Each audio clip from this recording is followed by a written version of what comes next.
Paul Harvey in 1965 laid out his idea, if he was the devil, what he would do to consume America.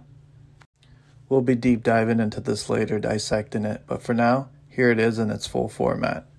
And it eerily matches today's times. If I were the devil, if I were the devil,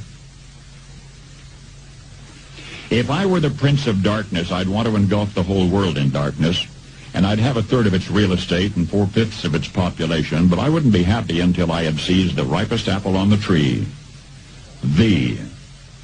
So I'd set about, however necessary, to take over the United States. I'd subvert the churches first. I'd begin with a campaign of whispers.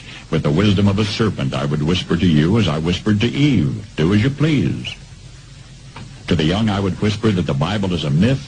I would convince them that man created God instead of the other way around. I would confide that what's bad is good and what's good is square. And the old I would teach to pray after me, Our Father, which art in Washington. And then I'd get organized. I'd educate authors in how to make lurid literature exciting so that anything else would appear dull and uninteresting. I'd threaten TV with dirtier movies and vice versa. I'd peddle narcotics to whom I could. I'd sell alcohol to ladies and gentlemen of distinction. I'd tranquilize the rest with pills.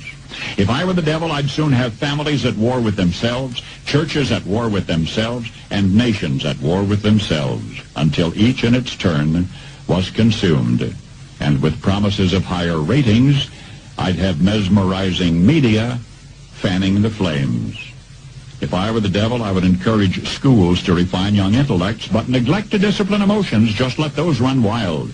Until before you knew it, you'd have to have drug-sniffing dogs and metal detectors at every schoolhouse door.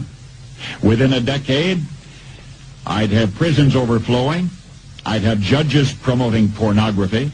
Soon I could evict God from the courthouse, then from the schoolhouse, and then from the houses of Congress. And in his own churches, I would substitute psychology for religion and deify science. I would lure priests and pastors into misusing boys and girls and church money.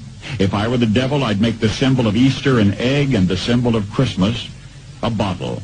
If I were the devil, I'd take from those who have and give to those who wanted until I had killed the incentive of the ambitious. And what'll you bet? I couldn't get whole states to promote gambling as the way to get rich. I would caution against extremes in hard work, in patriotism, in moral conduct. I would convince the young that marriage is old-fashioned, that swinging is more fun, that what you see on TV is the way to be. And thus I could undress you in public, and I could lure you into bed with diseases for which there is no cure. In other words, if I were the devil, I'd just keep right on doing what he's doing.